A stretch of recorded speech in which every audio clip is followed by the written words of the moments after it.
Hello, it's Candy. I'm back. I know I said I was going to do an update for my hospital bag, but I'm actually still packing that up a little bit and I just want to give it a little more time, so I think I'm just going to do my birth plan because that's been written out for a while. I handed it over to my doctor already, my obstetrician, who is a very, very crunchy, she's got kind of like a midwife vibe, even though she's an obstetrician. So I'm really excited about her, Dr. Sally J. Holzman. She's awesome, and I really hope that I get her. She actually is able to deliver my baby because it is, one of those practices. There's supposed to be a lot of great women there, but I'm hoping it's her. So I decided I would do my birth plan. Birth plans are,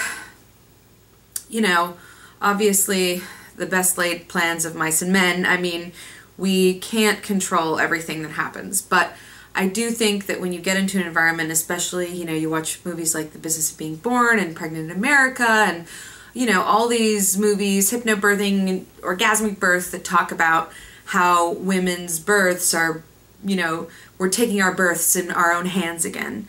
And I think a lot of the birth plan has a lot to do with that. Some people's birth plan is a scheduled C-section, which I'm personally, unless it's medically necessary, I'm very against that. And I just think that that's a real, it's major surgery. And to me, I don't understand why anybody would opt for major surgery for any non-medical reason. Like, if the pros outweigh the cons, I get it. But you're going to have major surgery because you're afraid of your lady parts, or you're afraid of labor and delivery, or because you just think it'll be easier.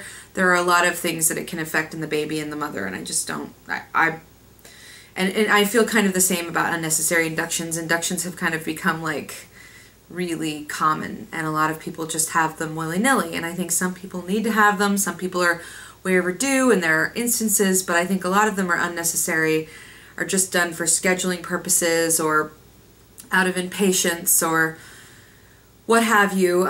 People get very hell-bent on their due dates and they get caught up in them, and so they think, oh, the baby hasn't come and it's that day, so that means I'm overdue and that means I should be induced, and it's just not always a good thing, not always good for baby.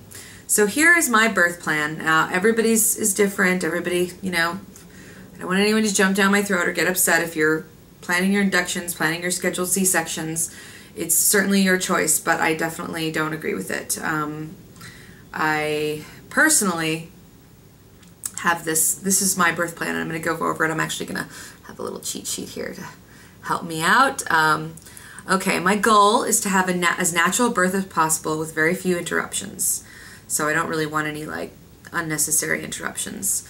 No induction if possible. If induction is necessary, hold off on administering Pitocin and keep the levels very low. Pitocin is basically the synthetic version of oxytocin, which is a chemical or a hormone that you make up. It's called the love hormone, and it's supposed to be what kind of makes you love your baby and feel all this love.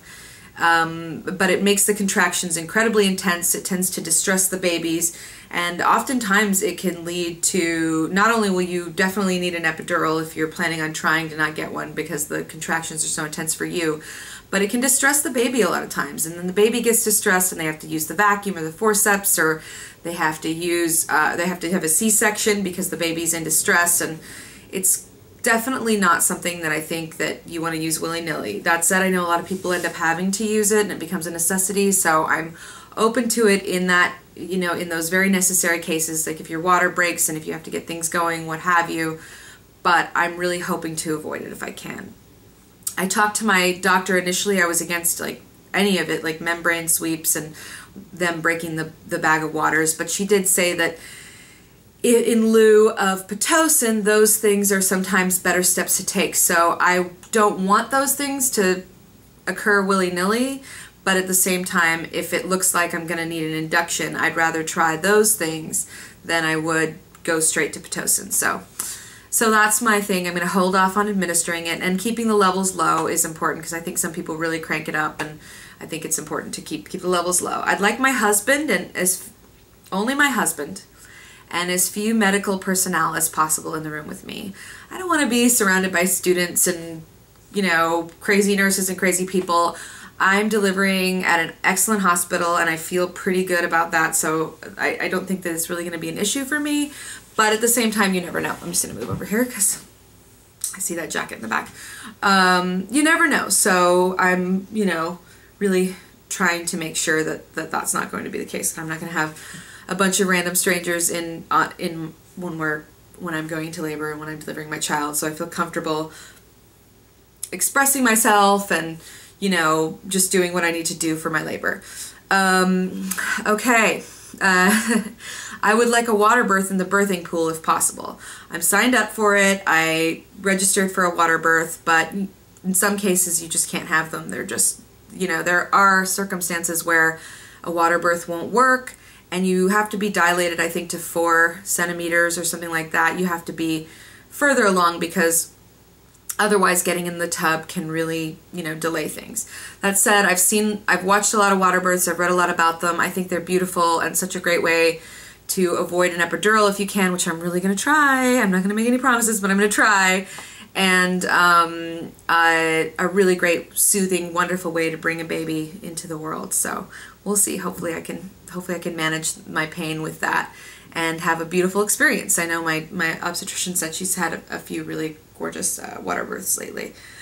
No epidural unless expressly asked for, and keep the dose low.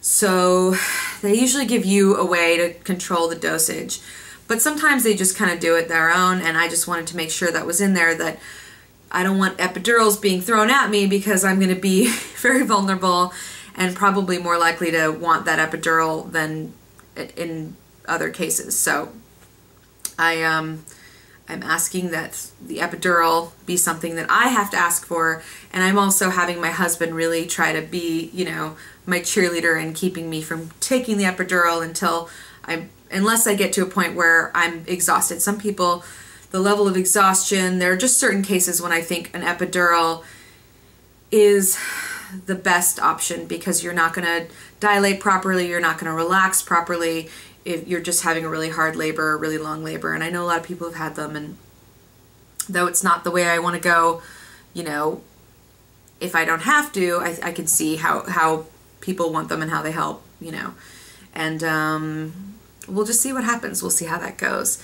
Ability to move freely and birth in any position as long as it's safe. I know there are a lot of birthing positions that are supposed to be optimal, more optimal than just lying on your back. Some people just do it lying on their back, but for me, I think that I want to have that option of walking around, trying, you know, a squat, which I know is supposed to be helpful, like an assisted squat, or raising my arms, or obviously, you know, in the tub, or whatever I want to do.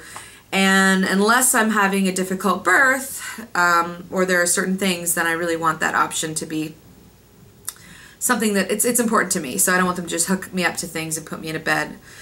Dim, calming lighting if possible. Just, you know, self-explanatory. I think it calms you. Ability to listen to music or soothing meditations or watch TV or DVDs that I bring. So that's the kind of thing where I'm just thinking about any kind of distractions, things to distract me from the fact that I'm in a lot of pain and that I'm feeling a lot of, you know, discomfort. So I'm going to need some kind of, you know,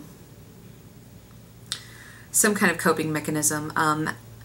Adequate time for laboring. I think that this is important. It's like, it seems like a silly thing that you'd have to put that, but once you get to the hospital, and I think this is why they tell you to wait to go to the hospital, they just kind of rush things along, and they tend to, if they don't send you home, then they tend to kind of rush and want your labor to happen within a certain amount of time. And I really want to be able to just labor as I need to labor, and I don't want that to be rushed or Pitocin to be administered just because I'm not progressing fast enough, but there's no risk, but you know, they need the room or what have you. So I'm just, again, it's a really good hospital, but I'm just covering my bases there.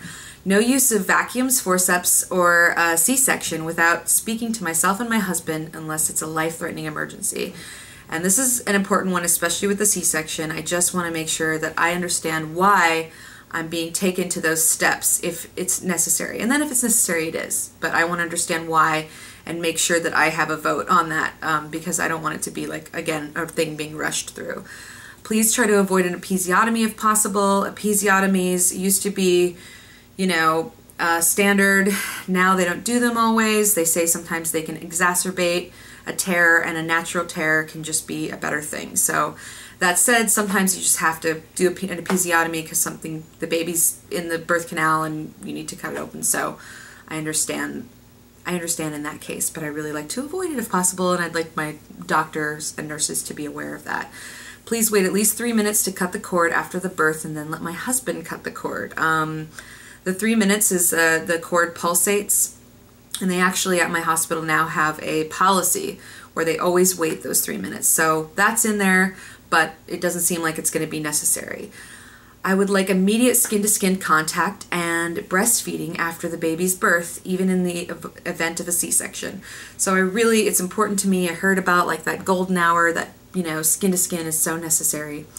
Please keep the baby in the room with me or myself and my husband at all times, unless he must go to the NICU. I would love for him to stay in our room with us for the duration of our stay, including bathing and newborn procedures. So I really want him there. I want to be able to watch him and know that he's, you know, well. So we'll see. I'd like to keep my placenta. Do not give my baby formula. And I'd like for us to be able to photograph and video anything that we want. So that's my birth plan, basically. I'm sorry I'm rushing through, but my camera's about to cut me off. That is my birth plan, and I invite you to write yours and steal from mine and share yours yourself. I'll get another video up soon, and thanks. Doing well.